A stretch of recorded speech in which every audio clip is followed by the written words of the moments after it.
Hello, my dear friends. When we imagine the medieval world, we often picture castles, kings, shining armor, and stone cathedrals rising into the sky. But for most people, medieval life was not about glory. It was about survival. And survival often meant doing work that was exhausting, dangerous, humiliating, or deeply unpleasant.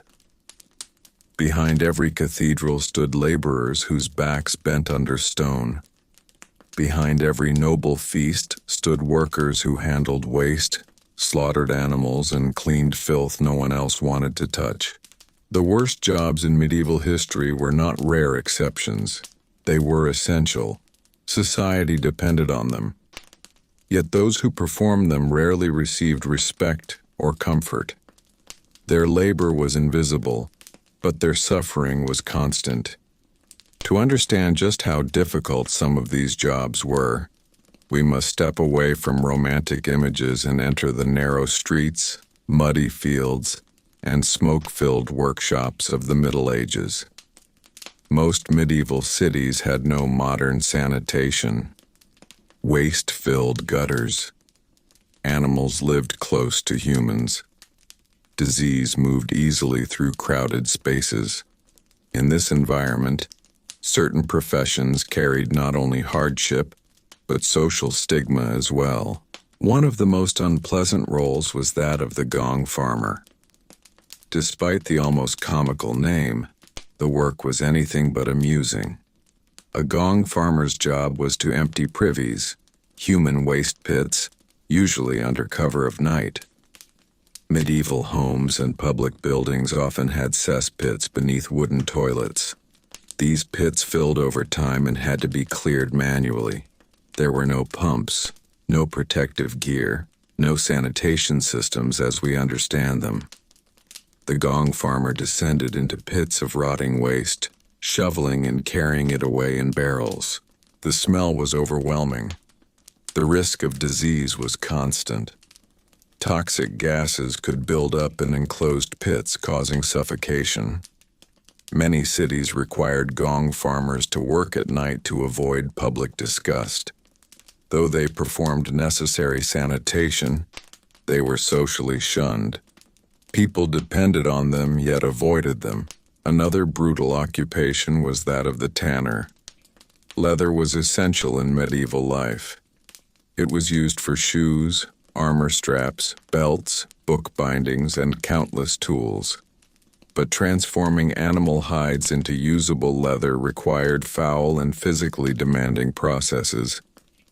Hides had to be soaked in mixtures that often included urine and animal dung to loosen hair and soften tissue. Tanneries smelled terrible and were usually located on the edges of towns because of the stench. Workers handled decaying flesh. They scraped hides by hand. They worked long hours in cold water or in foul-smelling vats. The chemical exposure damaged skin and lungs. Yet without tanners, medieval society would have lacked durable clothing and equipment. Their work was indispensable but deeply unpleasant. Then there were the fullers who cleaned and thickened wool cloth after weaving.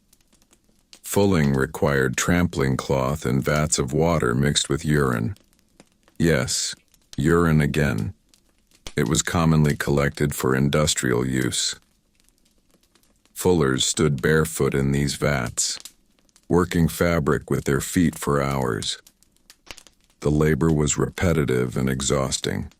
The environment was damp and often unsanitary. Yet wool was central to medieval economies, especially in England and Flanders. The cloth trade powered entire regions. The comfort of finished garments rested on the hidden labor of those standing in vats of sour liquid. Agricultural laborers faced another kind of misery. Most medieval people worked the land. Harvesting grain by hand under the sun was physically punishing. Tools were basic. Fields were large. Workdays were long. In years of famine, peasants might labor endlessly only to watch crops fail. Serfs owed obligations to their lords, meaning that part of their work served someone else's estate. Even when harvests were good, peasants lived close to hunger. The work was constant and seasonal rhythms offered little relief. Mining was perhaps even worse. Medieval miners descended into narrow tunnels with minimal ventilation. They used primitive tools to extract metal ores or salt. Cave-ins were common.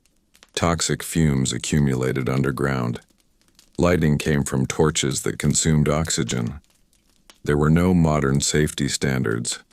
Mining communities often suffered from respiratory illness. Yet metals were essential for weapons, tools, coins, and construction.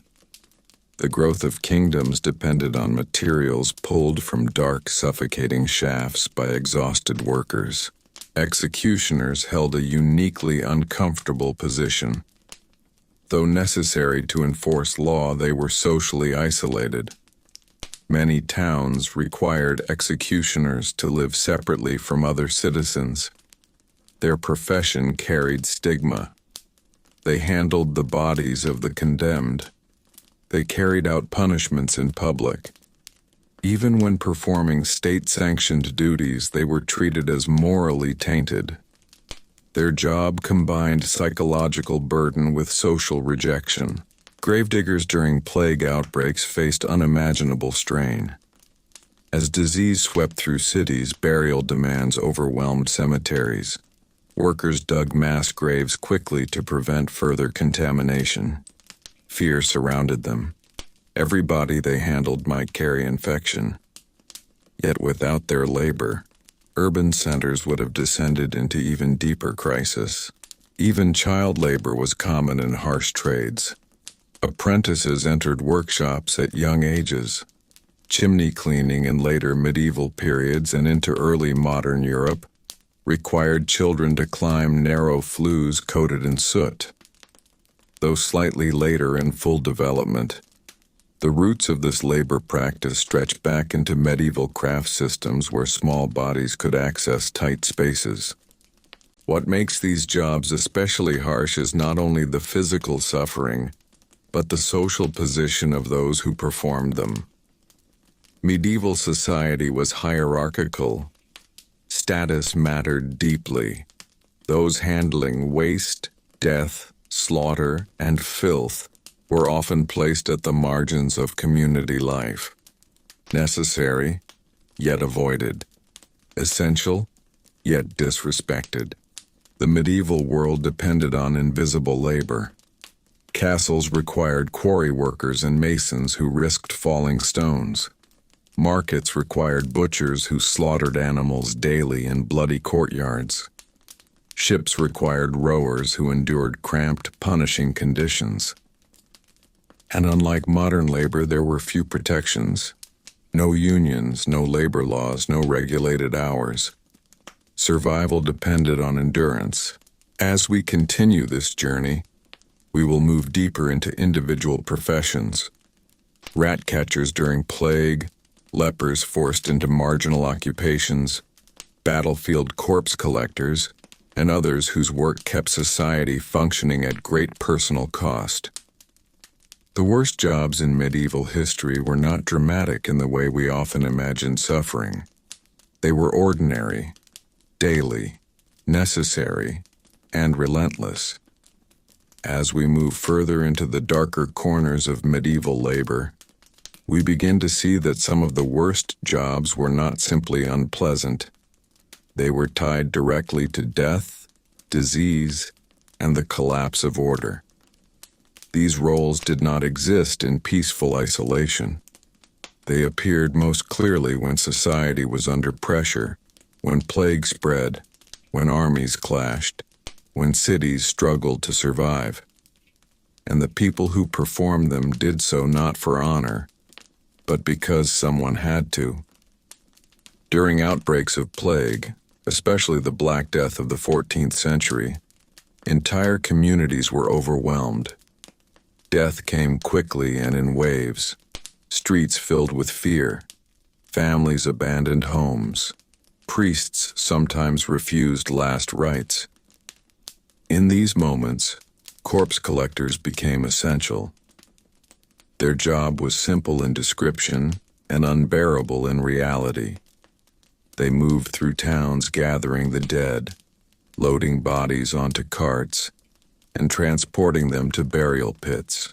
There were no protective gloves, no disinfectants, no understanding of bacteria. The air itself seemed poisoned. Many corpse collectors were prisoners forced into service, or poor laborers desperate for wages. They worked long hours surrounded by decay. The sound of wheels creaking over cobblestones at night became a symbol of dread. Yet without them, bodies would have remained in homes and streets, accelerating contagion. Their labor stood between chaos and collapse. Gravediggers during plague faced equally harsh conditions. Cemeteries filled rapidly. Individual graves became impossible. Mass pits were dug hastily. Workers lowered dozens of bodies together. The emotional toll was severe. They buried neighbors, friends, sometimes their own relatives. And still they returned the next day to dig again. Payment, when offered, was small compensation for the risk of infection and the psychological weight of constant death. In times of war, another brutal occupation emerged: battlefield scavengers and corpse strippers. After armies clashed, fields were left covered in wounded and dead. The fighting might end in hours, but the aftermath lasted for days. Corpses had to be cleared to prevent disease. Weapons and armor were stripped from bodies.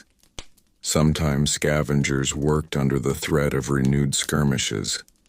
They walked among broken shields, shattered bones, and blood-soaked earth. Some scavengers were locals hoping to salvage valuables. Others were assigned laborers tasked with burial. The stench of decomposition mixed with mud and iron. Flies gathered in thick clouds. Wounded soldiers sometimes cried out for help long after battle ended. The line between survival and cruelty blurred in these spaces. Collecting armor from a dying man could mean the difference between feeding your family or starving. Execution assistants, separate from the executioner himself, also held grim responsibilities. They prepared gallows, maintained instruments of punishment, and handled bodies after public executions. In cities where capital punishment was frequent, these tasks were routine. The assistant might remove heads displayed on city gates, replace ropes worn by use, or bury the condemned outside consecrated ground. It was steady work, grim, repetitive, and socially isolating. Another overlooked but punishing occupation was that of the knacker, the person who disposed of dead animals. Medieval cities were filled with livestock: horses, pigs, cows, goats. Animals died regularly from illness, overwork, or injury. Removing and processing carcasses prevented rot and contamination. Knackers worked on the outskirts of towns, cutting apart dead animals for usable parts while discarding the rest. The smell lingered constantly. Disease risk was real. Yet this work prevented urban sanitation from deteriorating even further. Rat catchers became crucial during plague periods, though their understanding of disease transmission was incomplete. While medieval people did not fully grasp the role of fleas in spreading plague, they associated rats with filth and sickness. Rat catchers trapped rodents in homes, granaries, and ships. Their work was dangerous in cramped, unsanitary spaces. They handled animals that could bite or carry parasites. Payment was uncertain, often based on proof of captured rodents. It was relentless work with little reward. In large estates, Some peasants were assigned the task of draining marshland or maintaining ditches. Standing water bred disease. Draining fields required constant labor, digging channels, removing debris, wading through mud. The work was cold in winter and mosquito-ridden in summer. It was necessary for agriculture, yet deeply exhausting. Even within castles, unpleasant labor persisted. Latrine cleaners in fortresses faced confined shafts filled with waste from hundreds of residents. Kitchen scullions scraped burnt food from heavy pots in smoke-filled rooms, standing for hours in heat and steam. Slaughterhouse workers processed animals daily in conditions thick with blood and offal. Their hands were calloused, their clothes stained permanently. Some professions were not physically filthy but socially humiliating. The town crier, for example, might be required to announce punishments, debts, or shameful acts publicly. While not dangerous in the same way as mining or corpse collection, it required participating in public humiliation rituals. Similarly, debt collectors faced hostility from neighbors as they enforced obligations that could ruin livelihoods. Mining, which we touched on earlier, deserves even deeper attention. Underground, miners worked in narrow passages with little air. They chipped at rock face by candlelight. Water seeped into tunnels. Cave-ins were sudden and often fatal. Poisonous gases accumulated unseen. Some mines required children or small adults to crawl into spaces others could not reach. The workday stretched long, and survival depended on caution in environments designed by nature to collapse. The medieval world relied on these laborers not occasionally, but constantly. Cities functioned because someone removed waste. Armies continued because someone cleaned battlefields. Trade thrived because someone processed hides and cloth. Agriculture endured because someone drained fields and harvested grain in punishing heat. The harshness of these jobs was not an exception. It was part of the structure of medieval society. Technology was limited. Mechanization did not ease the burden. Human bodies provided the power for lifting, digging, scraping, hauling, carrying. And because social mobility was rare, many workers remained in the same occupations for life. Children often inherited trades from parents. A tanner's son became a tanner. A miner's child entered the mines. Escape was difficult. In this world, the worst jobs were not temporary hardships. They were generational realities. The physical toll accumulated slowly. Damaged lungs, scarred hands, bent backs, chronic illness. Few lived comfortably into old age after decades of such labor. Yet without them, medieval civilization would have collapsed. Cathedrals would not rise. Armies would not march. Cities would drown in waste. Fields would lie untended. As we continue, we will explore even more extreme occupations, those tied to disease isolation, prison labor, torture chambers, and sanitation systems beneath growing medieval cities, pushing deeper into the everyday suffering that supported medieval society from below. As we continue deeper into the structure of medieval society, we now move toward professions that existed on the very edge of the social world, jobs that were not only dangerous or filthy, but that carried a permanent stain on the people forced to perform them. These were occupations tied to isolation, punishment, disease, and fear. They were necessary for order, but those who worked them often lived at the margins of community life, tolerated rather than accepted. One of the most isolating roles was that of the leper attendant. Leprosy, known in the medieval world as a feared and misunderstood disease, carried immense stigma. Lepers were often separated from towns and required to live in isolated communities called leprosaria. Though not all cases were as contagious as feared, medieval society treated leprosy as both a physical and moral affliction.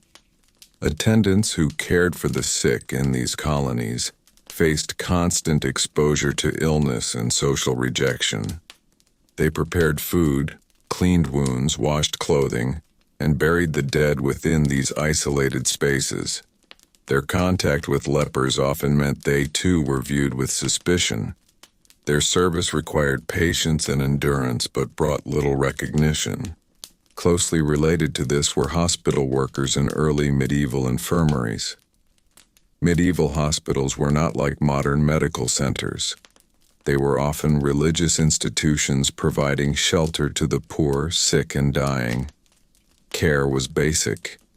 Hygiene standards were limited. Staff handled open wounds, fevers, and chronic illness without scientific understanding. Infections spread easily in crowded halls. Those who worked there performed constant cleaning, feeding, and basic medical support. The emotional strain of tending the dying was relentless, especially during epidemics. Another grim profession was that of the prison keeper. Medieval prisons were not designed for long-term incarceration as we understand it today. Many prisoners awaited trial, ransom, or execution. Conditions were harsh. Cells were damp and dark. Food was minimal. Jailers maintained order in environments where desperation ran high. They dealt with violence, disease, and escape attempts. The work required physical strength and emotional hardness. Like executioners, jailers were associated with punishment and cruelty, even if they were simply maintaining the system imposed by rulers.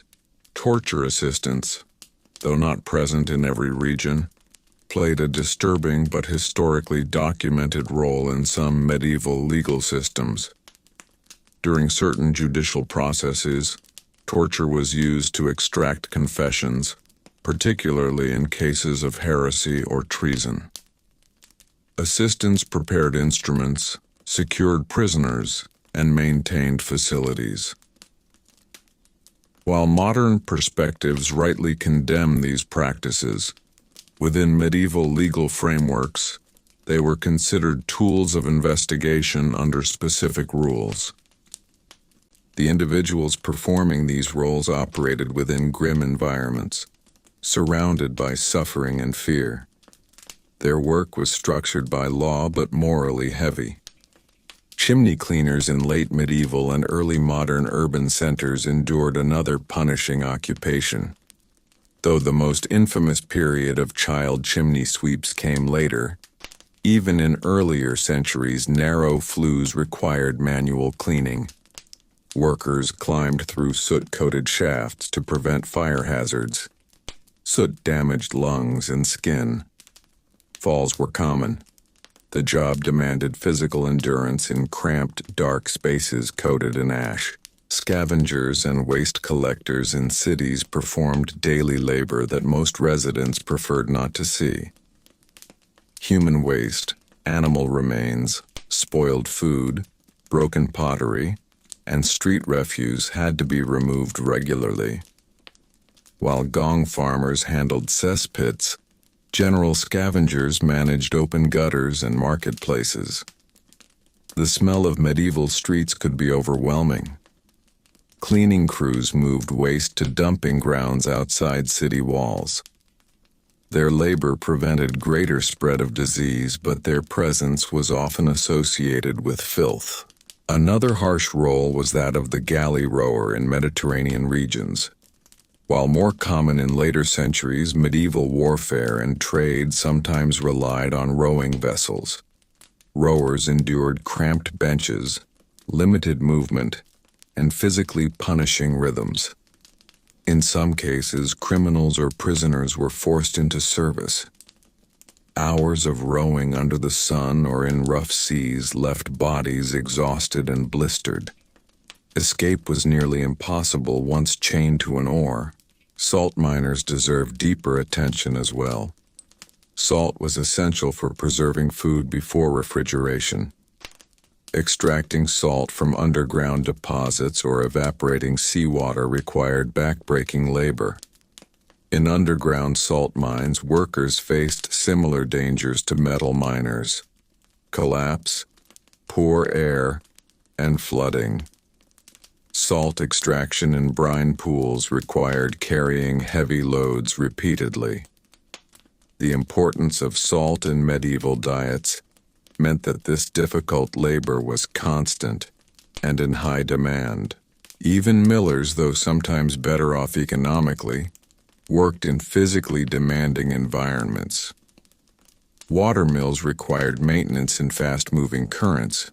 Repairing wooden gears and millstones demanded strength and skill. Accidents could be severe if clothing or limbs became caught in mechanisms. Windmill operators climbed high structures exposed to weather. Though not socially despised like tanners or executioners, the physical risks were real. Shepherds in remote highlands lived isolated lives guarding flocks from predators and thieves. Long hours outdoors in harsh weather defined their existence. Wolves and bandits posed threats. Loneliness was constant. While romanticized in some poetry, shepherding was exhausting and required vigilance day and night. Stone quarry workers, whose labor supplied castles and cathedrals, faced brutal conditions. Extracting large blocks required coordinated effort. Falling rock was a constant hazard. Tools were heavy and repetitive motion caused injury. Many cathedrals that inspire admiration today were built by hands scarred from decades of quarrying. Across all these professions, one theme remains clear. Medieval society depended on physically demanding, hazardous, and often stigmatized labor performed without safety nets. There were no insurance systems. Injury could mean poverty. Illness could mean abandonment. Workers were replaceable in the eyes of economic necessity. Social hierarchy intensified this hardship. Those at the bottom had little voice. Occupational identity often defined social standing permanently. Mobility was rare. Guild systems controlled entry into skilled trades. But many of the harshest jobs fell outside guild protection. The medieval world functioned through a chain of invisible endurance. Beneath every feast, every ceremony, every royal procession, stood countless individuals whose labor kept structures intact, waste removed, materials processed, and order enforced. And we have still not exhausted the list. There were also bridge toll collectors who endured hostility, charcoal burners who lived in smoke-filled forest camps, charcoal pits that burned for days, and messenger riders who crossed dangerous terrain at risk of robbery or death. As we continue, we will move toward those occupations tied directly to urban punishment, sanitation beneath growing cities, and professions so unpleasant that even medieval chroniclers described them reluctantly, pushing even further into the harsh foundation that held medieval civilization together. As we continue descending into the harsher layers of medieval labor, we now enter professions that operated almost entirely out of sight, beneath streets, beyond city walls, inside smoke-choked forests, or hidden within the machinery of punishment and survival. These were not jobs people chose out of ambition. They were roles taken out of necessity, inheritance, or lack of alternative. They formed the underside of medieval civilization, where survival depended on endurance rather than status. Beneath growing medieval cities ran a crude network of drainage channels, cesspits, and runoff trenches. These were not engineered sewer systems in the modern sense, but they still required maintenance. Workers tasked with clearing blocked channels faced foul water mixed with waste, mud, animal remains, and refuse. They entered narrow spaces with minimal light. Flooding could trap them. The smell was suffocating. These sanitation laborers prevented cities from drowning in their own waste. Yet they lived with constant exposure to infection and injury. Cuts easily became infected in such environments. There were no antibiotics. Even a minor wound could become fatal. Charcoal burners lived a very different but equally punishing existence. In forested regions, especially in Central Europe, charcoal was essential for metalworking and heating. Producing charcoal required carefully controlled burning of wood in earthen mounds that smoldered slowly over days. Charcoal burners often lived in small huts near these pits, monitoring them constantly to prevent collapse or uncontrolled fire. Smoke filled the air continuously. Their skin and lungs absorbed it. Isolation defined their lives. Forest camps were distant from villages. Supplies were limited. Though essential for iron production, charcoal burners occupied a low social position, half-seen figures who lived between civilization and wilderness. Another grim but necessary occupation was that of the hangman's assistant during public punishment rituals. While executioners themselves were socially isolated, assistants prepared scaffolds, transported prisoners, and ensured crowds remained at a distance. Public punishments were not rare spectacles. They were part of maintaining medieval legal authority. These assistants were exposed to violence regularly. They handled bodies after execution, cleaned blood, repaired equipment, and sometimes transported remains for burial outside consecrated ground. Their proximity to death shaped their social identity permanently. In port cities, dock laborers faced grueling conditions loading and unloading ships. Cargo was heavy. Barrels of wine, sacks of grain, iron ingots, timber, wool bales. There were no cranes powered by engines. Lifting required coordinated human strength. Wet docks were slippery. Ships shifted with tide and wind. Falling between ship and dock could be fatal. Long hours depended on ship schedules, not worker comfort. Storm seasons intensified risk. Yet maritime trade sustained medieval economies. Without dock workers, goods could not move. In slaughterhouses, butchers and their assistants endured daily exposure to blood and viscera. Animals were driven into enclosed yards, killed by hand, skinned, and butchered. The process was physically demanding and repetitive. Knives slipped. Infections spread easily in environments coated with organic matter. Smell was constant. Medieval towns often required slaughterhouses to be located near water sources for cleaning, but contamination remained common. The work was essential for feeding urban populations, yet it demanded emotional detachment and physical resilience. Another punishing role was that of the lime burner. Lime was critical for mortar and construction, and for certain industrial processes. Producing lime required heating limestone in kilns at high temperatures. The kilns burned continuously. Workers shoveled heavy loads of stone and fuel. The heat was intense. Lime dust irritated skin and lungs. Burns were common. Without lime burners, medieval cathedrals and castles would not stand. Yet the workers themselves labored in harsh, hazardous conditions rarely recorded in celebratory chronicles. Messenger riders and couriers faced a different type of danger.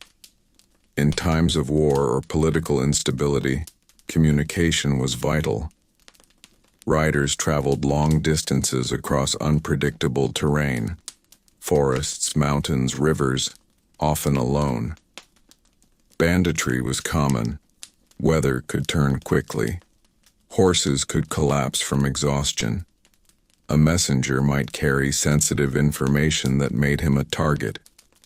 Speed was required. Rest was limited. Failure could mean punishment. Though not always seen as low status, the physical toll and risk were undeniable. Fire watchers in dense medieval towns carried another quiet burden. With buildings constructed largely of wood and thatch, fire posed constant threat. Watchmen patrolled streets at night, listening for alarms, scanning rooftops for smoke. If fire broke out, bucket brigades formed quickly. Watchmen coordinated response. The responsibility was heavy. A delayed reaction could mean entire districts destroyed. The role required vigilance through cold nights and unpredictable shifts. Bridge keepers and toll collectors sometimes endured hostility from travelers frustrated by payment demands. They stood long hours in exposed weather, guarding narrow crossings that were strategic and economically important. In times of unrest, bridges became contested points. Defending them could be dangerous. Yet without toll revenue, infrastructure deteriorated. Even within monasteries where life might seem calmer, certain lay brothers performed physically exhausting labor, tending fields, repairing buildings, hauling water, working mills, while monks devoted time to prayer and scholarship. The physical strain was constant, though framed as spiritual service. And then there were those whose labor intersected directly with marginalization. Gravediggers assigned to unbaptized infants, workers tasked with removing executed criminals from display, attendants managing quarantine houses during outbreaks. These individuals existed at the edges of moral and physical contamination in medieval thought. Their presence reminded society of mortality, punishment, and disease. Across all these roles, technology offered little relief. Muscle powered almost everything. Injury recovery was uncertain. Medical treatment was limited.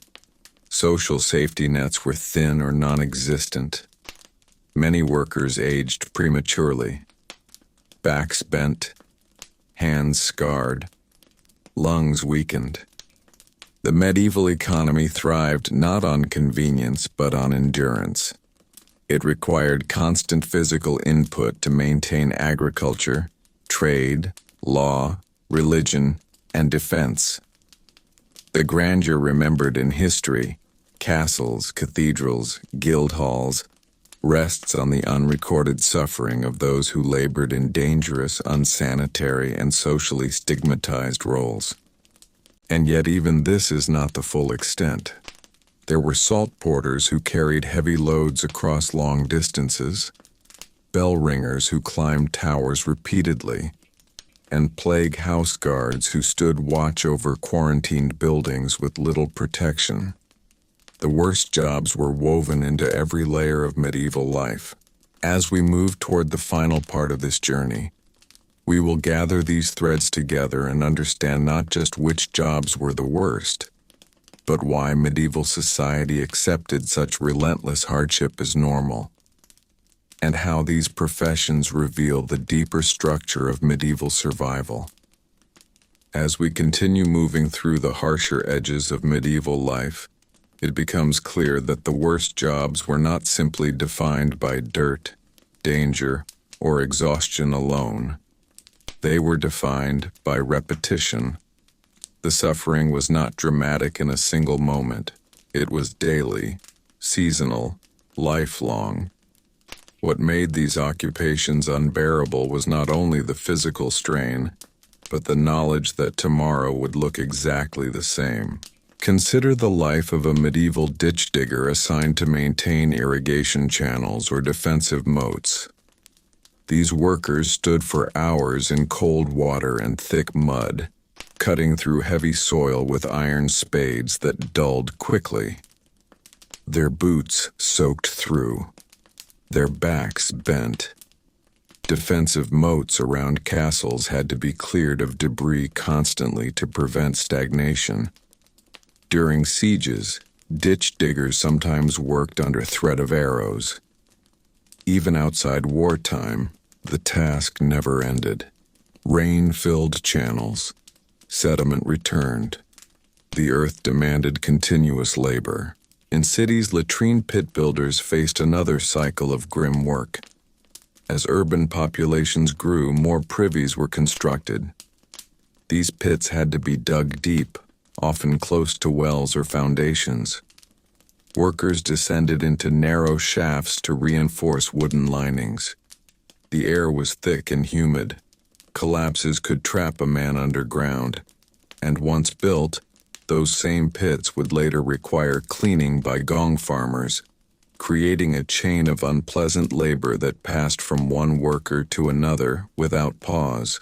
Bell founders and metal smelters endured intense heat that scorched lungs and skin. Melting metal required massive furnaces fueled by charcoal. Workers shoveled coal continuously to maintain temperature. Sparks burned clothing. Molten metal spilled if molds cracked. The process demanded precision and strength. A mistake could maim permanently. Cathedral bells that rang beautifully over towns were born from workshops that felt like enclosed infernos. In quarries, stonecutters used chisels and hammers to carve blocks from rock faces. The sound of hammer against stone echoed endlessly. Dust filled the air, coating lungs and eyes. Large slabs had to be transported by teams of men using ropes and rollers. If balance failed, stone crushed bone instantly. Quarry work did not end with a single cathedral. Every fortification, every city wall, every monastery required more stone. The demand was constant. Peat cutters in northern regions labored in marshlands to extract fuel. They sliced blocks of peat from soggy ground and carried them to dry. The work required standing in waterlogged fields for hours. Cold seeped into joints. Mosquitoes swarmed in warmer seasons. Yet peat was essential fuel where wood was scarce. Entire communities depended on this damp, exhausting harvest. Shipyard workers constructing medieval vessels faced similar repetition. Timber had to be shaped by hand. Hulls were assembled plank by plank. Caulking seams required heating tar and pressing fibers into gaps to prevent leaks. Tar stuck to skin and clothing. Tools were heavy. The smell of resin and pitch lingered constantly. Storm damage meant ships required repair year after year. Maritime power rested on endless manual effort. Inside urban workshops, apprentices in dye houses worked with chemical mixtures that stained skin permanently. Some dyes required soaking cloth in vats of fermented liquids or minerals. The colors that brightened medieval clothing were produced in rooms filled with fumes and dampness. Workers stirred vats with wooden poles, lifted dripping fabric, and wrung out heavy cloth repeatedly. Stains marked their hands long after the workday ended. On the edges of towns, execution sites required maintenance. Gallows rotted. Stakes splintered. Public punishment platforms decayed in weather. Laborers repaired them periodically. It was a quiet but necessary task, reinforcing the constant presence of legal authority. Even infrastructure of punishment demanded upkeep. Water carriers, especially in larger towns before advanced wells or aqueducts, hauled heavy buckets daily. Trips from river to home, repeated endlessly. Shoulders ached from weight. Slipping on muddy banks risked injury. For many families, access to clean water depended entirely on such physical labor. Even within monasteries known for scholarship, lay laborers maintained fish ponds, vineyards, grain fields, and brewery operations. Brewing required lifting sacks of grain, stirring boiling mash, cleaning vats. Monasteries were economic centers as well as spiritual ones, and much of that economy rested on grueling agricultural and manual work.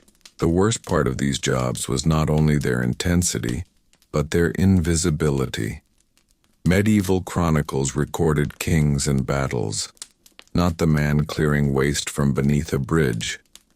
Guild records sometimes noted master craftsmen, but rarely the apprentice who carried materials until his hand split.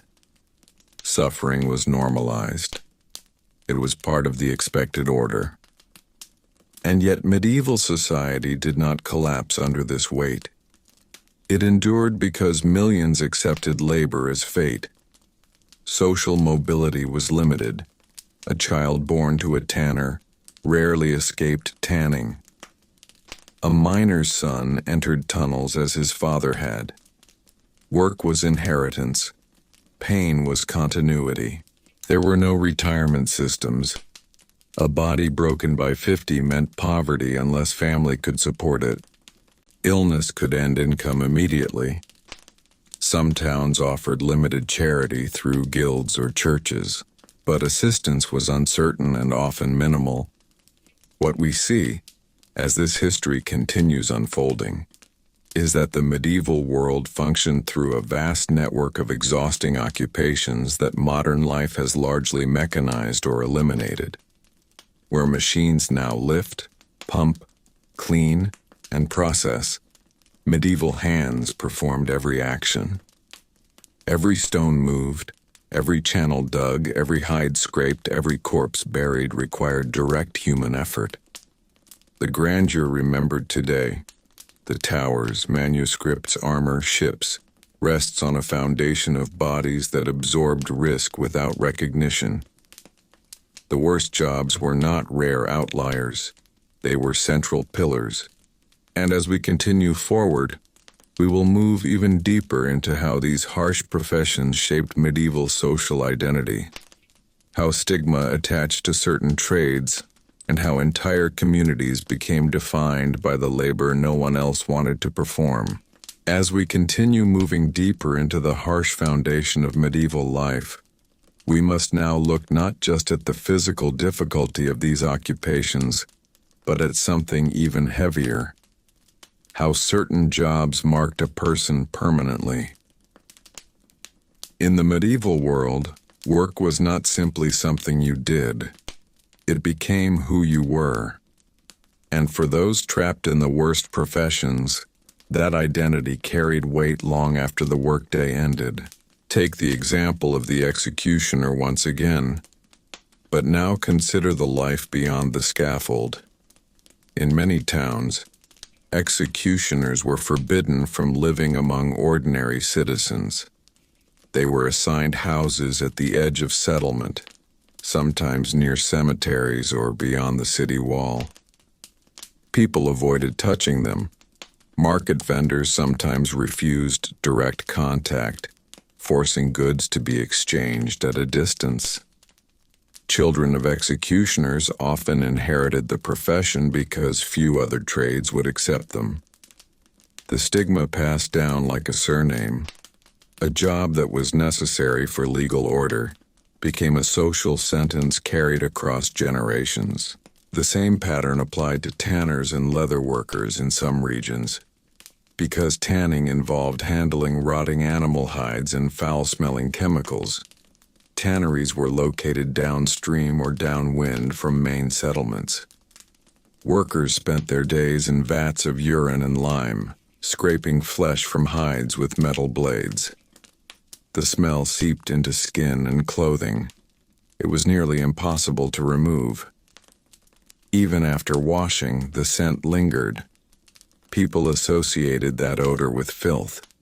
Though leather was indispensable for shoes, belts, harnesses, book covers, armor straps, the labor behind it carried social distance.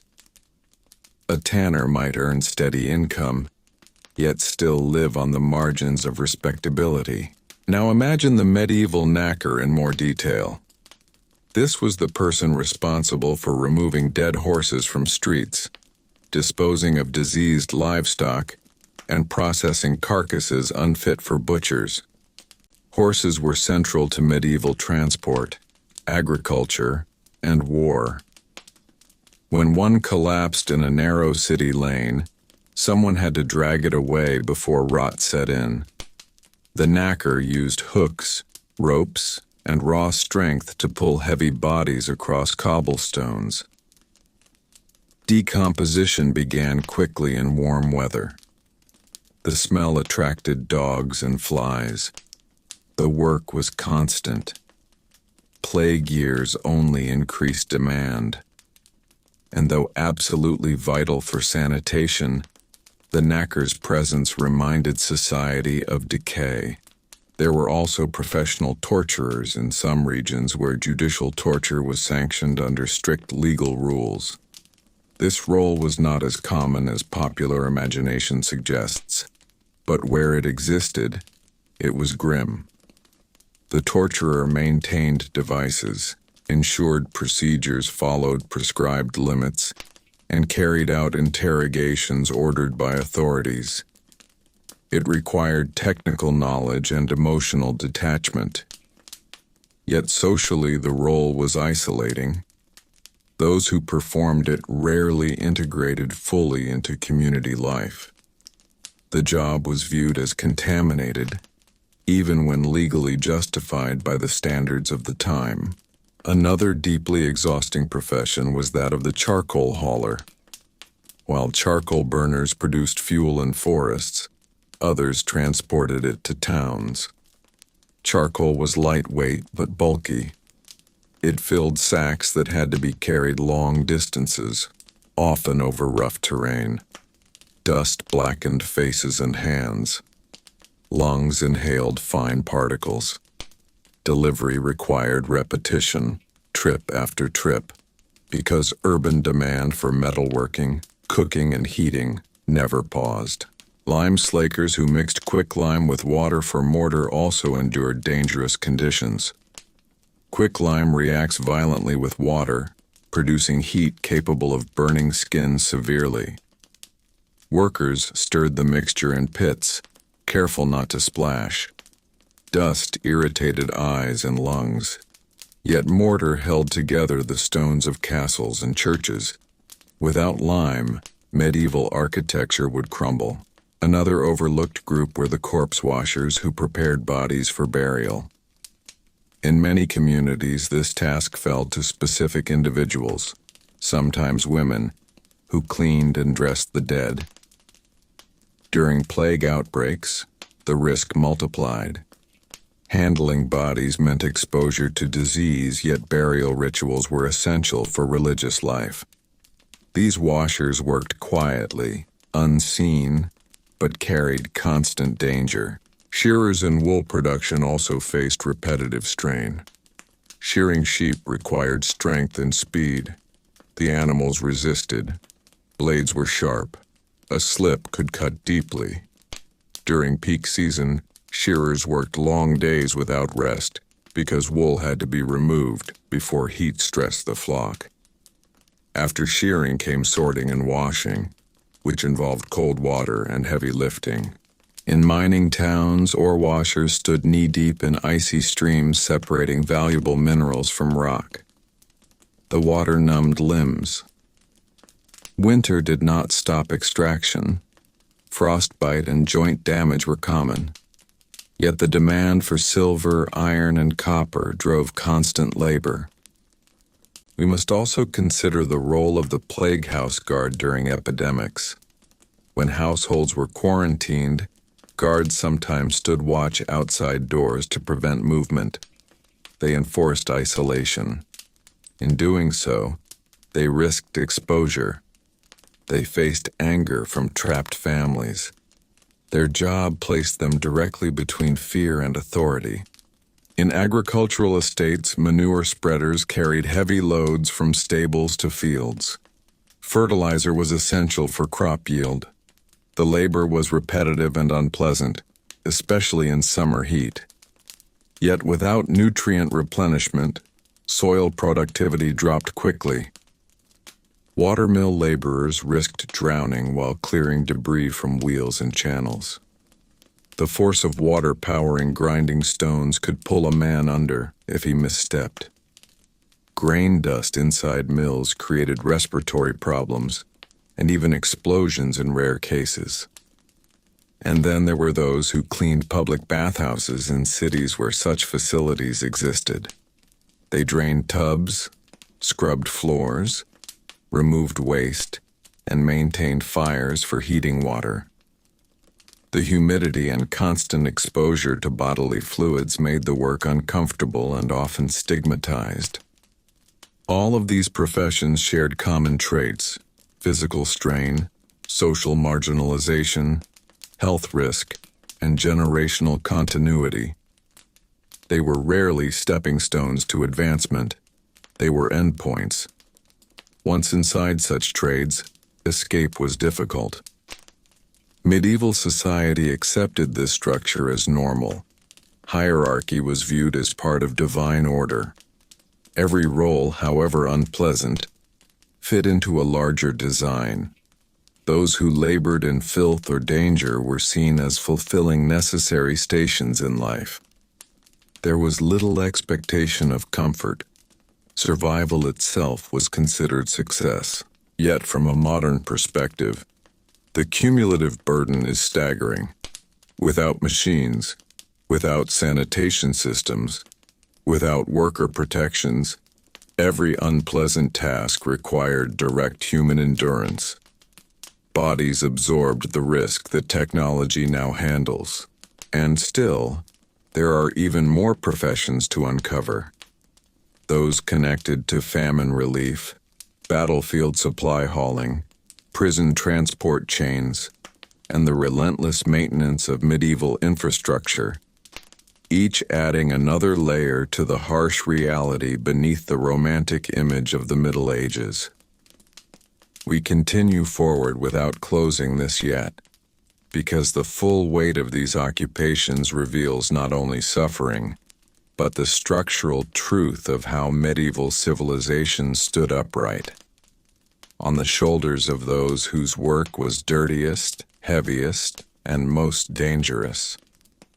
As we continue further into the structure of medieval life, we begin to see something even more revealing about the worst jobs of the era. Many of them were not simply unpleasant or dangerous, but deeply exhausting in ways that never truly ended.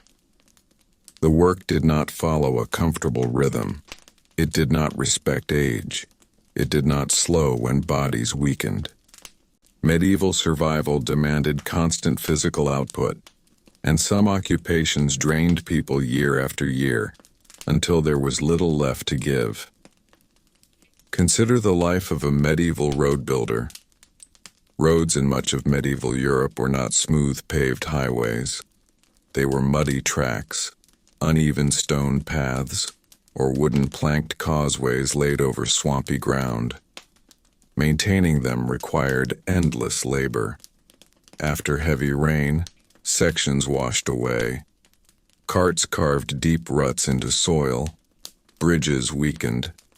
Laborers were summoned to repair surfaces using picks, shovels, and heavy stones hauled by hand. There were no mechanized rollers. Every layer had to be positioned manually. In cold seasons, mud froze hard. In warm seasons, it turned to thick sludge. Yet trade, pilgrimage, and military campaigns depended on passable roads. The work was continuous, repetitive, and physically punishing.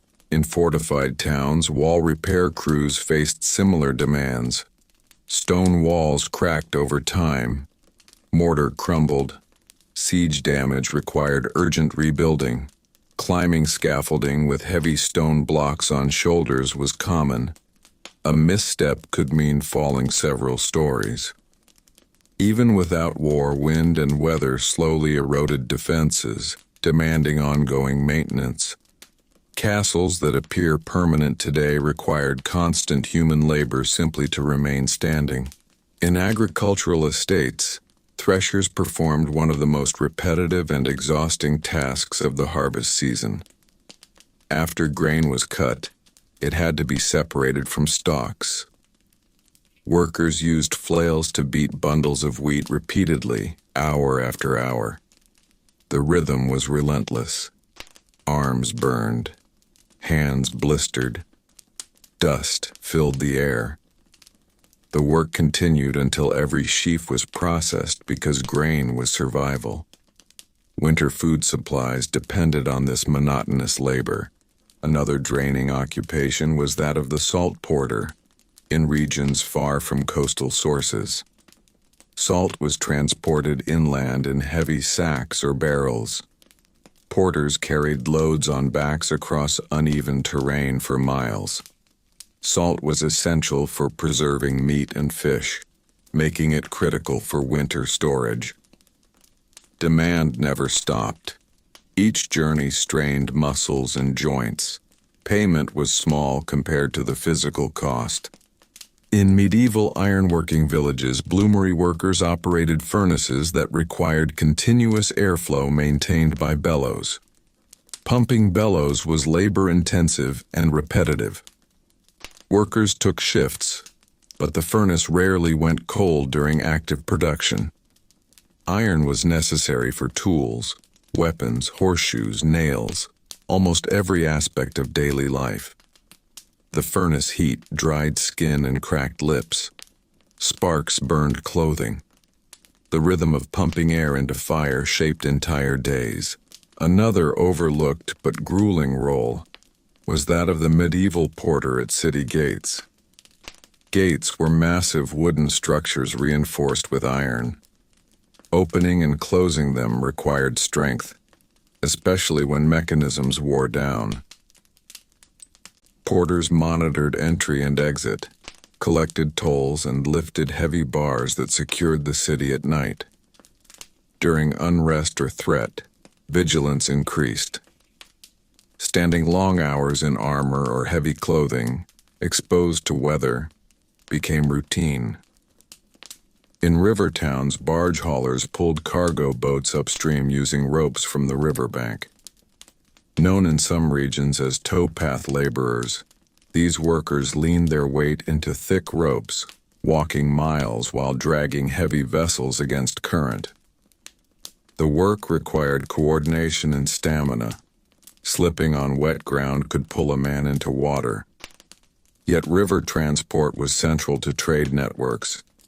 Every barrel of grain or timber log moved upstream depended on muscle.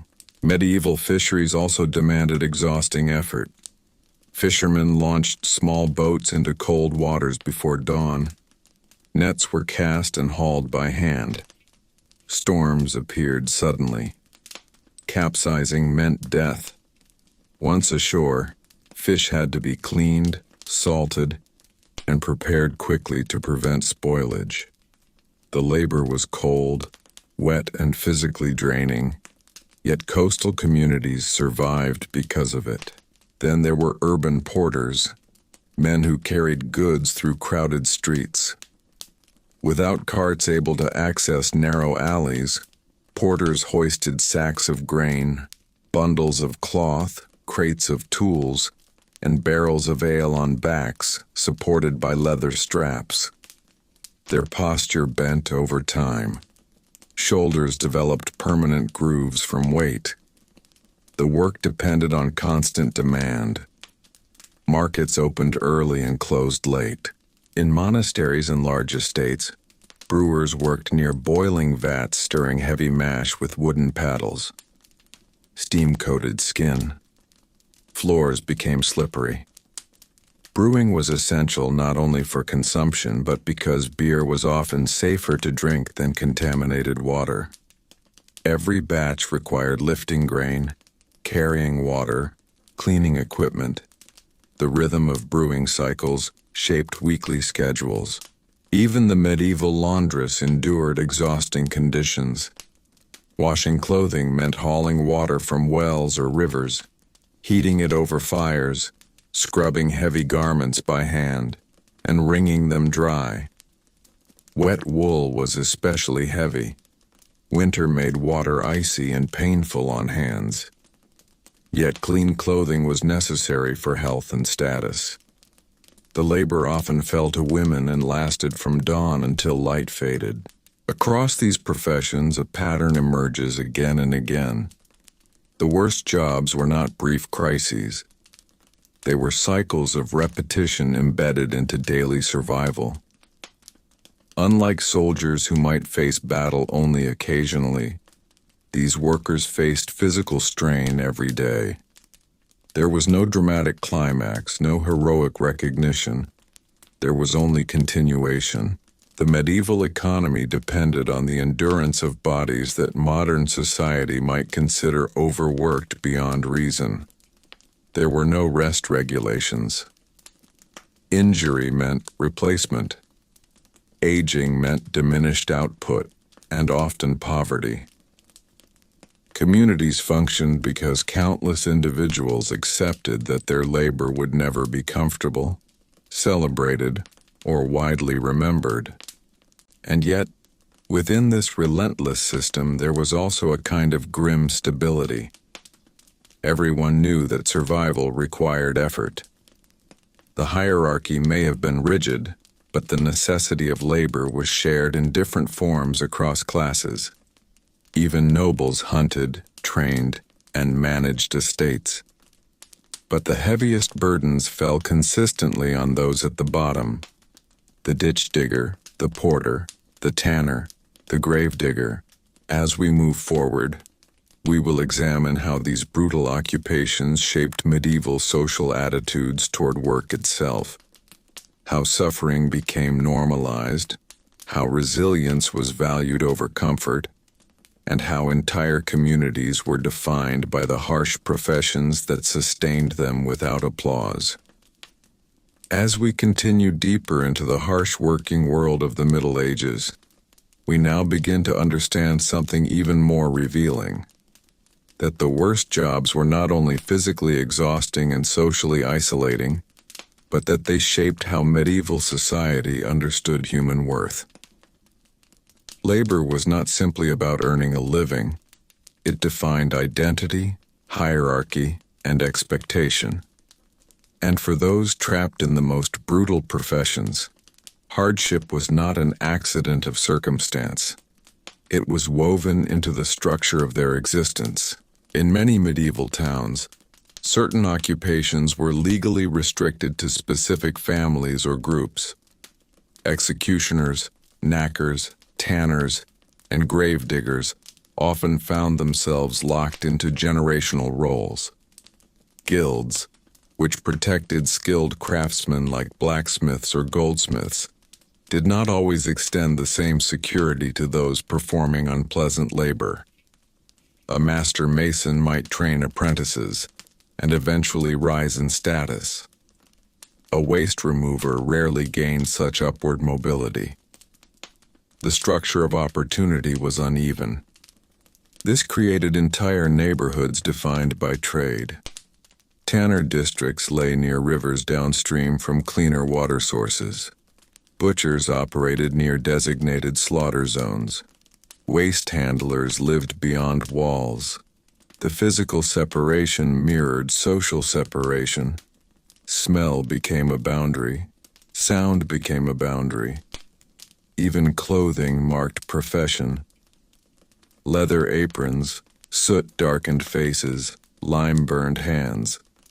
These signs followed workers into public spaces. Now consider the medieval fuller in more depth. We mentioned earlier that fullers stomped cloth in vats of urine and water to clean and thicken wool. But the fulling mill, when powered by water, introduced another level of danger. Large wooden hammers pounded cloth rhythmically, driven by water wheels. Workers had to position fabric carefully to avoid crushing hands or arms. The machinery was primitive but powerful. Accidents were severe. Fingers lost, bones broken. And yet the textile trade was the backbone of entire economies, especially in England and Flanders. Every wool garment worn by merchants or nobles passed through these hazardous processes. Another punishing role was that of the medieval reeve, a local official often chosen from peasants to supervise agricultural labor. As we move even deeper into the harsh realities of medieval labor, we must now look at something heavier than dirt, heavier than stone, heavier even than iron. The emotional weight carried by those trapped in the worst occupations. Physical exhaustion was only one layer. Beneath it lived fear, isolation, repetition, and the knowledge that escape was unlikely. In many cases, these workers did not simply endure difficult days, they endured difficult lifetimes. Take once more the medieval gravedigger. But imagine his work not during normal seasons, but during recurring waves of plague. One outbreak might fade, only for another to return years later. Each time, the same labor resumed. The digging, the lifting, the closing of graves before the ground even settled from the last burial. He might bury children one week and elders the next. He might recognize faces from his own street. And yet he had to keep working because burial was not optional. Without it, disease spread faster. His work protected the living even as it surrounded him with death. That repetition carved something into the mind as much as into the body. The medieval executioner, too, carried psychological strain. Public punishment was a performance of authority, but the man who held the blade had to sleep afterward. He trained carefully to perform execution swiftly, because failure brought public outrage. A poorly delivered strike meant prolonged suffering and crowd anger. Precision required practice. Practice required exposure. The role demanded detachment, yet society treated him as morally tainted. Necessary, yet avoided. His children inherited that reputation. His house stood slightly apart. Even if he earned steady income, he could never fully shed the shadow of his work. Consider also the rat catcher during plague years. Medieval towns did not understand germ theory, but they knew infestation meant danger.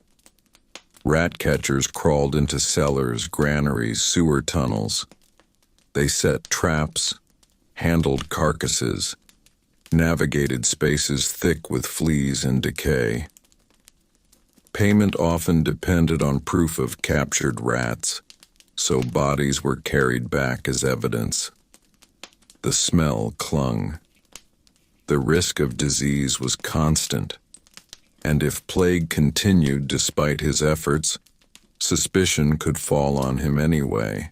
Let us turn to battlefield laborers again, not during the chaos of combat, but afterward, when armies had moved on. Fields had to be cleared, weapons collected, bodies buried, armor stripped. In some cases, mass graves were dug hurriedly before rot spread. These workers walked among broken limbs, shattered shields, and flies buzzing in thick clouds. Rain mixed with blood and soil. They worked quickly, not out of comfort, but because delay meant sickness. Their job was restoration, restoring land to something usable. Yet the images remained long after the field looked clean. In medieval minds, beyond the immediate danger of collapse, there was the long-term suffocation. Years underground meant inhaling dust that settled deep in lungs. Many miners developed chronic coughs. Breath shortened early in life. Joints ached from crouching in narrow shafts. Candlelight flickered against damp rock walls. There was no sunlight for hours each day. When shifts ended, they emerged coated in grime, only to descend again the next morning. Ore did not extract itself. The kingdom needed metal, so the cycle continued. Even in trades not immediately tied to death, the repetition itself became a burden. The fuller stomping cloth in vats for hours, day after day. The tanner scraping hides with steady pressure until wrists stiffened permanently. The porter hauling barrels across uneven streets. The mill worker feeding grain into grinding stones, careful not to let a sleeve catch and pull him inward. The bellows operator pumping air into a furnace until shoulders throbbed. And because medieval society relied so heavily on manual effort, rest was scarce during peak seasons. Harvest demanded every able body. Construction projects accelerated when weather allowed. Fishing seasons required long hours before storms returned. Winter did not eliminate labor. It shifted it toward maintenance, repair, and survival. Another brutal and emotionally taxing role was that of the leper colony attendant. These individuals cared for patients society had isolated. They cleaned wounds, prepared food, and maintained facilities separated from main settlements. Though motivated sometimes by religious compassion, attendants also carried stigma by association. Fear of contagion lingered. Their proximity to suffering placed them at the edge of both medical and social worlds. Medieval slaughterhouse workers deserve one more deeper look as well. Killing animals daily required physical strength and emotional detachment. The noise, the smell, the constant blood, it was relentless. Yet urban populations depended on fresh meat. Butchers worked quickly because spoilage threatened profit and safety. There was no refrigeration. Every animal had to be processed efficiently. Waste disposal followed immediately. Knives required sharpening. Tools required cleaning. The cycle never paused. We must also think about famine relief laborers who distributed grain during shortages. Crowds gathered anxiously. Tension rose quickly. Those overseeing rationing sometimes faced anger from hungry families. Their job placed them between scarcity and desperation. Even when acting fairly, they absorbed frustration. Across all these roles, one truth becomes impossible to ignore. Medieval society accepted suffering as structural. There was little expectation that work should be safe or comfortable. Instead, endurance was admired. Hardship was moralized. Religious teaching often framed earthly struggle as preparation for spiritual reward. That belief did not eliminate pain, but it gave meaning to it. The worst jobs in medieval history were not simply about filth or danger. They were about continuity. They did not end after one difficult year. They stretched across decades. They defined neighborhoods. They shaped bodies. They passed from parent to child. And still, despite this relentless strain, medieval communities functioned. Markets opened. Bells rang. Cathedrals rose. Armies marched. Manuscripts were copied. Bread was baked. Roads were maintained. Waste was removed. Bodies were buried. All of it required someone standing in the least comfortable place in the system. The grandeur of medieval history, the kings, the crusades, the castles, rests on that foundation. Beneath every shining helmet stood a miner who forged iron in suffocating heat. Beneath every cathedral window stood a quarry worker who split stone with aching hands.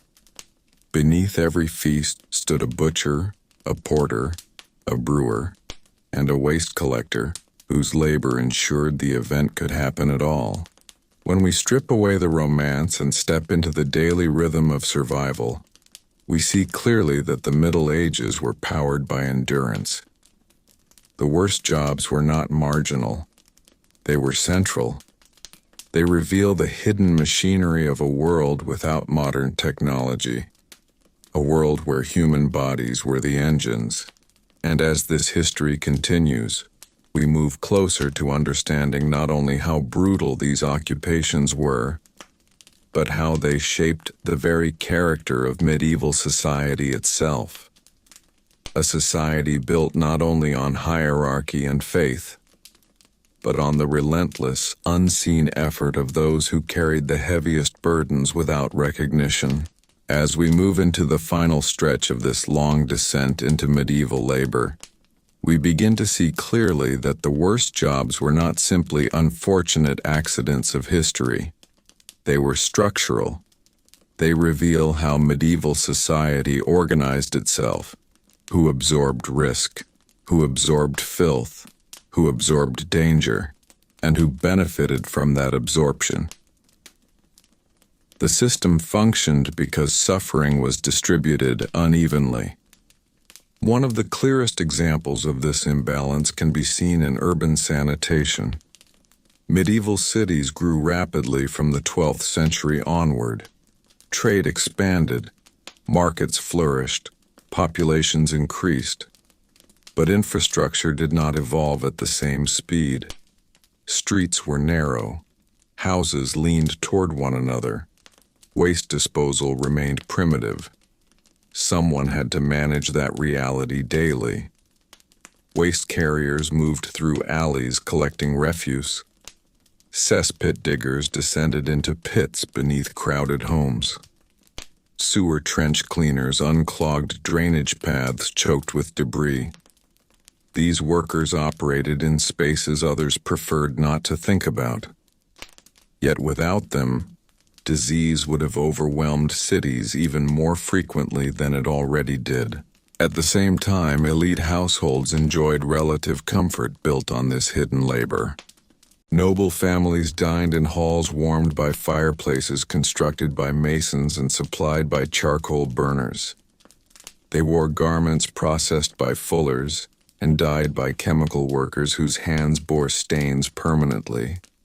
They rode horses shod by blacksmiths, whose workshops roared with heat and sparks. Every layer of comfort rested upon physical strain performed elsewhere. In agricultural regions, the imbalance was equally visible. Lords collected rents and labor dues. Peasants plowed fields from dawn to dusk. During harvest, entire villages mobilized. Sickness did not pause obligation. If crops failed, hunger struck peasants first. Yet estates continued demanding dues. The reeve enforced expectations. The mill ground grain for a fee. Every step in the chain extracted effort. Mining communities offer another lens.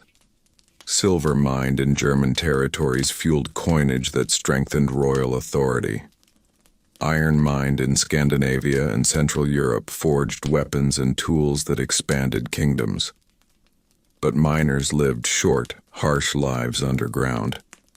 Chronic respiratory illness was common. Tunnel collapses ended lives without warning. Wealth extracted from earth rarely remained with those who dug it. And still, there was pride in skill. Even the harshest professions developed technique. A master executioner trained to deliver swift death with precision. A skilled tanner produced leather supple and durable. A quarry foreman knew how to read stone grain to split blocks cleanly. Medieval workers were not incompetent victims of circumstance. They were highly experienced in physically punishing crafts. But experience did not eliminate risk. Another overlooked dimension was seasonality. Medieval work followed agricultural cycles, but many of the worst jobs intensified during certain periods. Harvest season meant relentless threshing and milling. Fishing season meant sleepless nights at sea. Construction season during warmer months accelerated quarrying and scaffolding labor.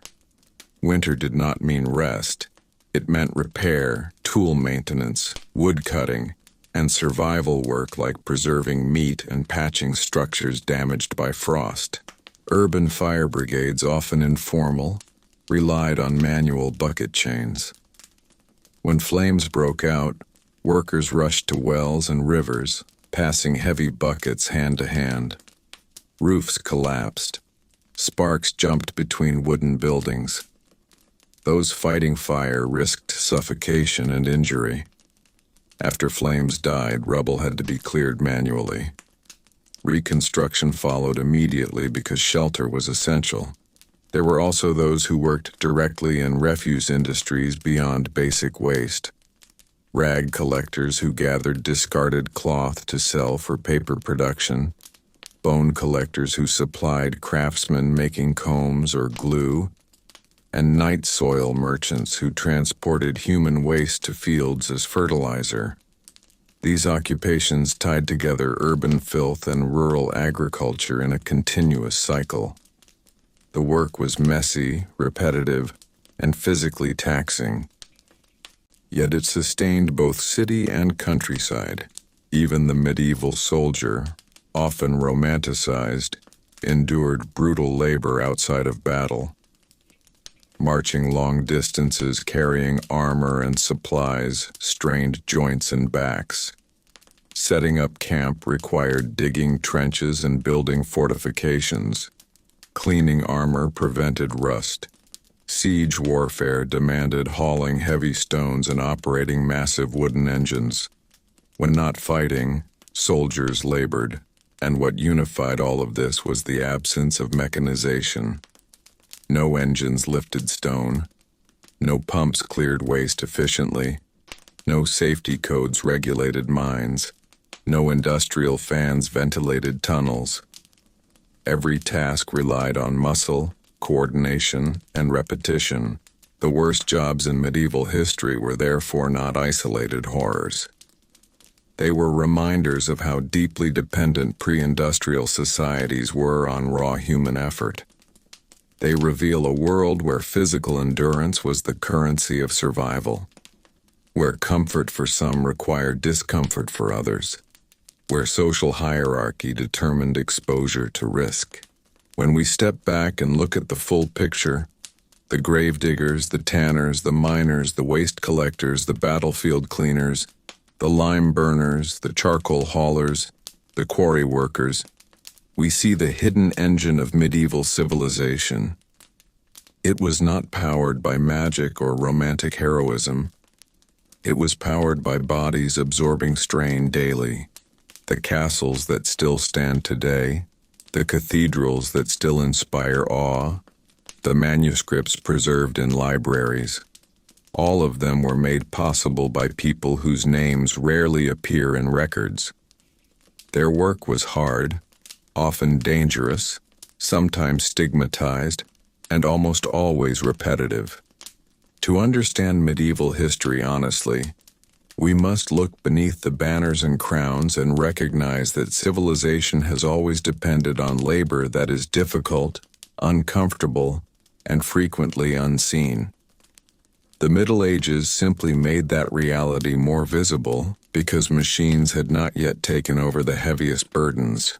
As we continue forward, we now arrive at the deeper truth behind the worst jobs of medieval history. Not just what these people did, but what their existence reveals about the structure of medieval society itself. The harshest professions were not accidents.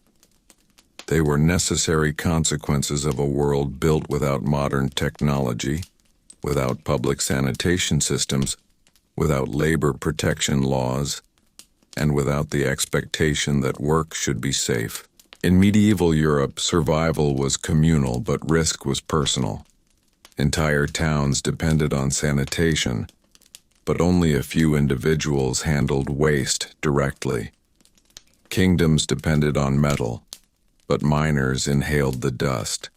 Cities depended on law, but executioners carried out the punishments. Agriculture fed the population, but peasants bent over fields until their backs curved permanently. There was a silent understanding that certain people would absorb the unpleasant realities so that the rest of society could function. One of the clearest examples of this structural imbalance can be seen in how medieval law treated occupations differently. Skilled trades within guilds often enjoyed protections, rules about apprenticeship, quality standards, and sometimes limited welfare for members. But many of the worst jobs fell outside guild structures. Waste removal, corpse handling, and execution work were often excluded from organized protection. That meant no structured support if injury struck, no guaranteed income if illness arrived. These workers existed in the economic margins, and yet ironically, some of the worst jobs paid slightly better wages precisely because others refused to perform them.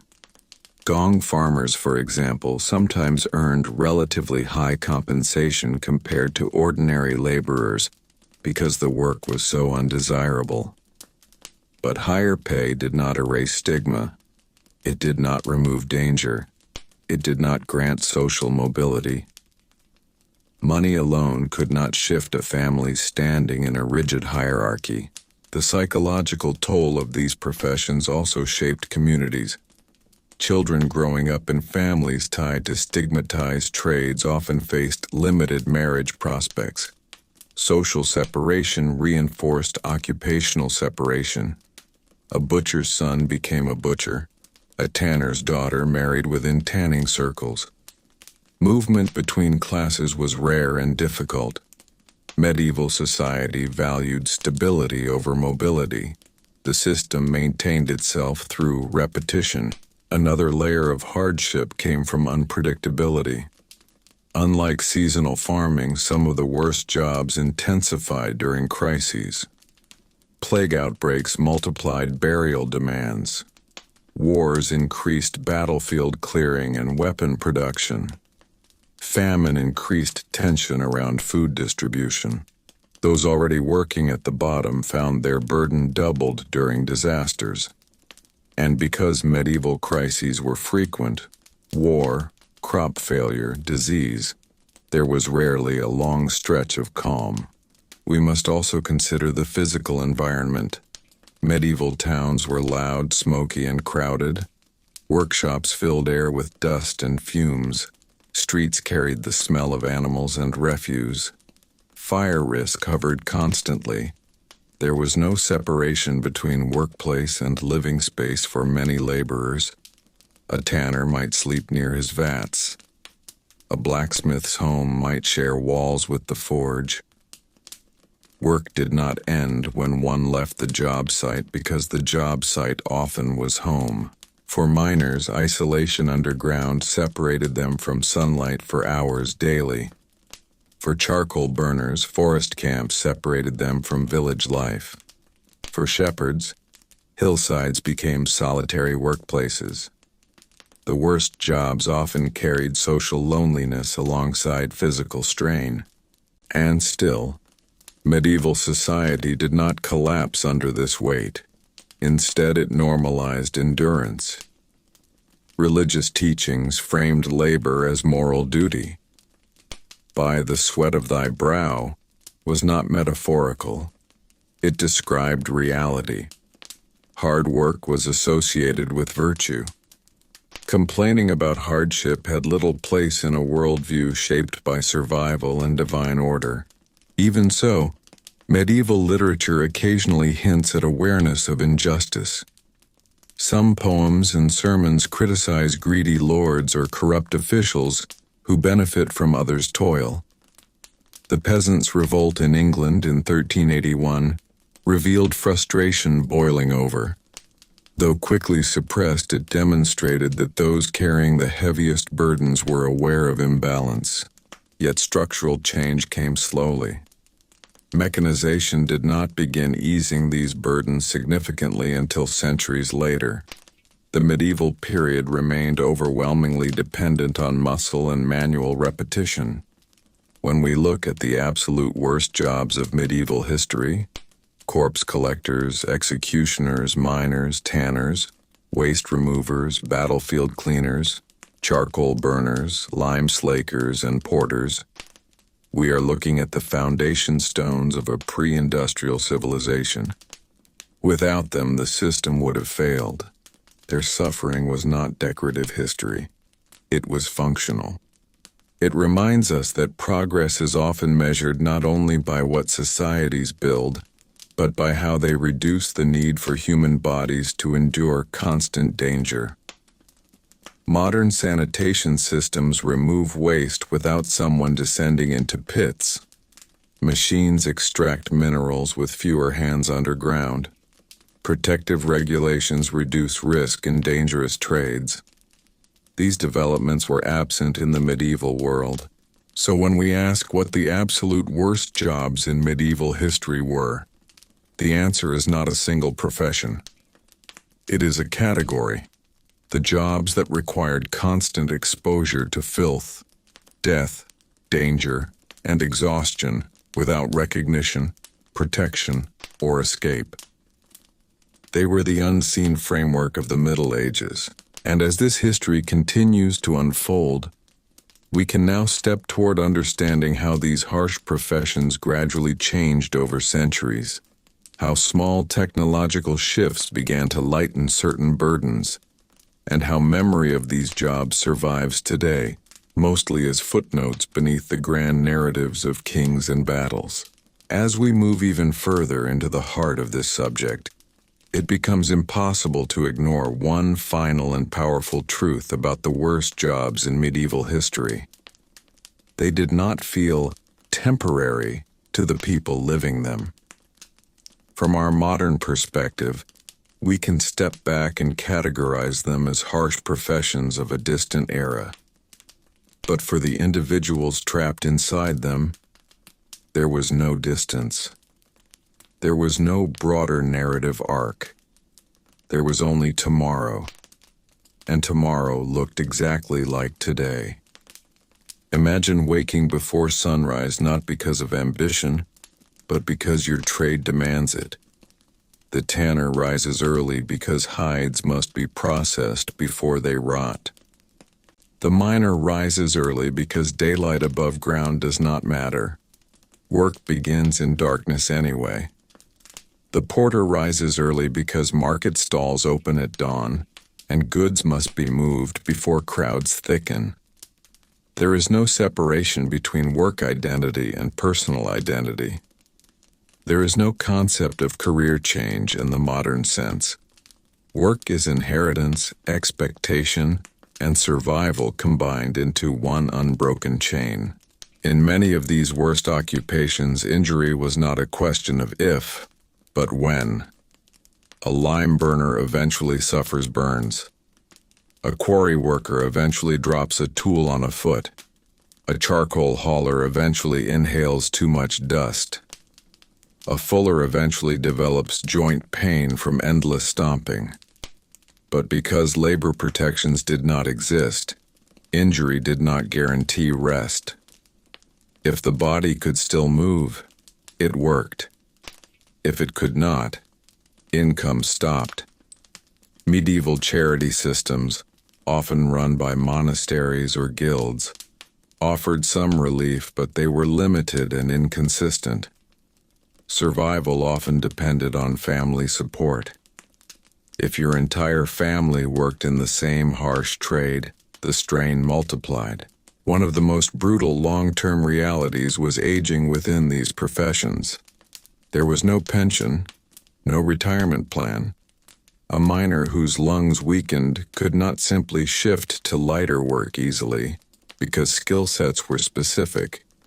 A gravedigger whose back bent permanently did not transition into scholarly life. The body itself was the primary tool. When that tool wore out, options narrowed sharply. There is also the matter of smell, something often overlooked in historical imagination. Medieval towns were sensory environments dominated by odor.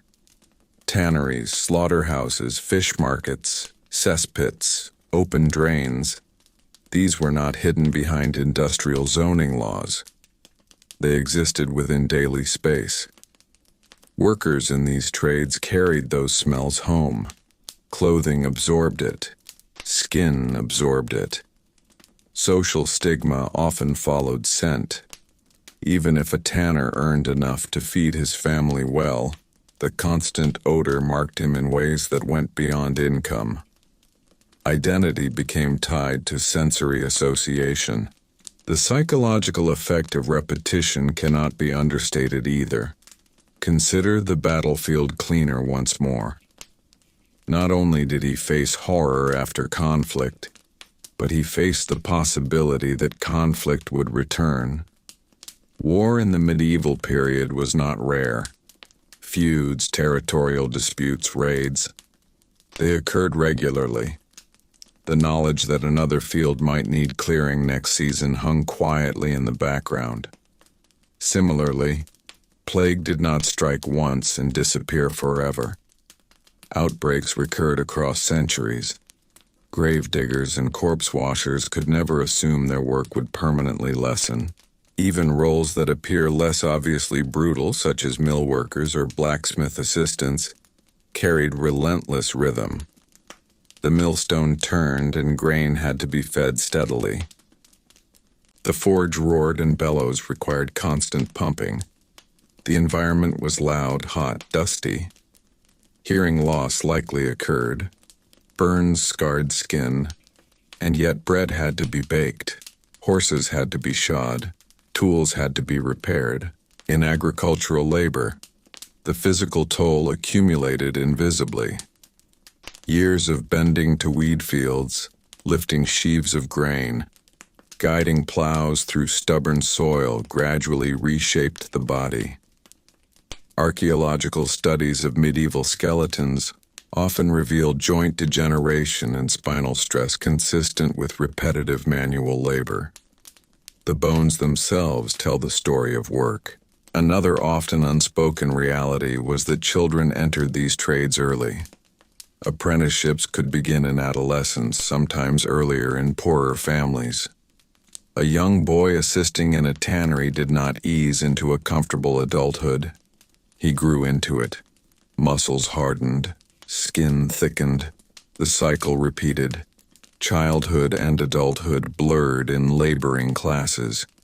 And yet, within all this hardship, there was also competence and pride. A master butcher knew how to process meat efficiently. A skilled quarry foreman understood how to split stone cleanly without waste. A seasoned miner could judge the stability of a tunnel by subtle sound. Medieval workers were not helpless. They possessed deep, practical knowledge. But knowledge did not remove danger. It only reduced some of it. The absolute worst jobs in medieval history reveal a society structured around necessity rather than comfort. Efficiency mattered less than survival. If 10 men were required to haul a stone, 10 men hauled it.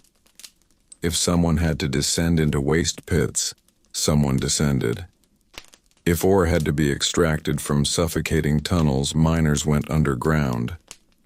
The system assumed that human bodies would provide the energy. When we examine the Middle Ages honestly, we see that progress since then can be measured partly by how many of these jobs have been mechanized, regulated, or eliminated. Modern sanitation systems mean fewer people manually remove waste. Mining safety regulations reduce some of the deadliest risks. Industrial machinery replaces repetitive muscle strain. Protective equipment shields against chemicals and burns.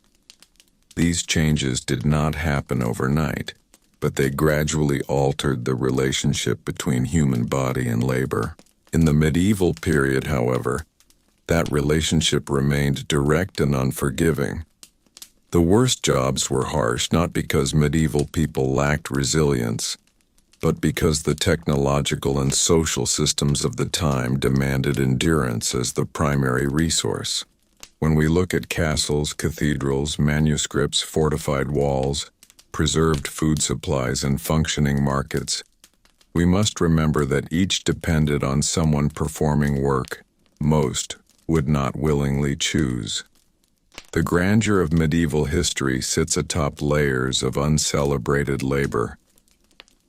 And the most sobering realization of all is that for those who lived these roles, there was no grand narrative of the worst jobs in history. There was only life as it was: sunrise, work, fatigue, sleep, and repetition. The Middle Ages were built day by people whose names rarely entered chronicles, whose suffering was ordinary, and whose endurance formed the hidden engine of their world. As we reach the final stretch of this long journey into the absolute worst jobs of medieval history, we can now step back and see the full structure clearly. The Middle Ages were not only shaped by kings, wars, and cathedrals, they were shaped by hands, blistered, scarred, cracked, and calloused hands. The worst jobs were not rare corners of society. They were the foundation that allowed everything else to stand. Every shining sword depended on a miner who inhaled dust in narrow tunnels. Every cathedral bell depended on furnace workers standing in suffocating heat. Every loaf of bread required threshers beating grain for hours, and millers guiding grinding stones with careful hands. Every fortified wall required quarry workers hauling stone under open skies year after year. Every clean street required someone clearing waste in the dark while others slept. The medieval world did not hide from hardship. It normalized it. It accepted that certain roles would always be heavy, dirty, or dangerous. Social hierarchy ensured that the burden was not shared equally.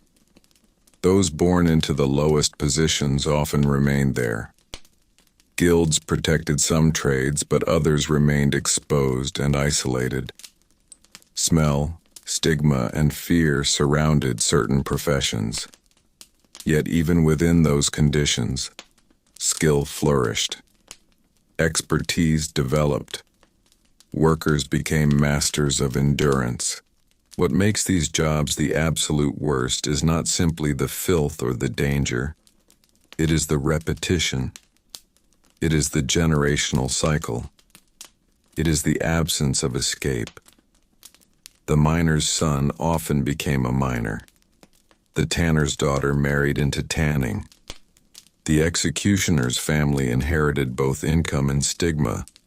Medieval society valued stability more than mobility, and that stability rested on predictable labor.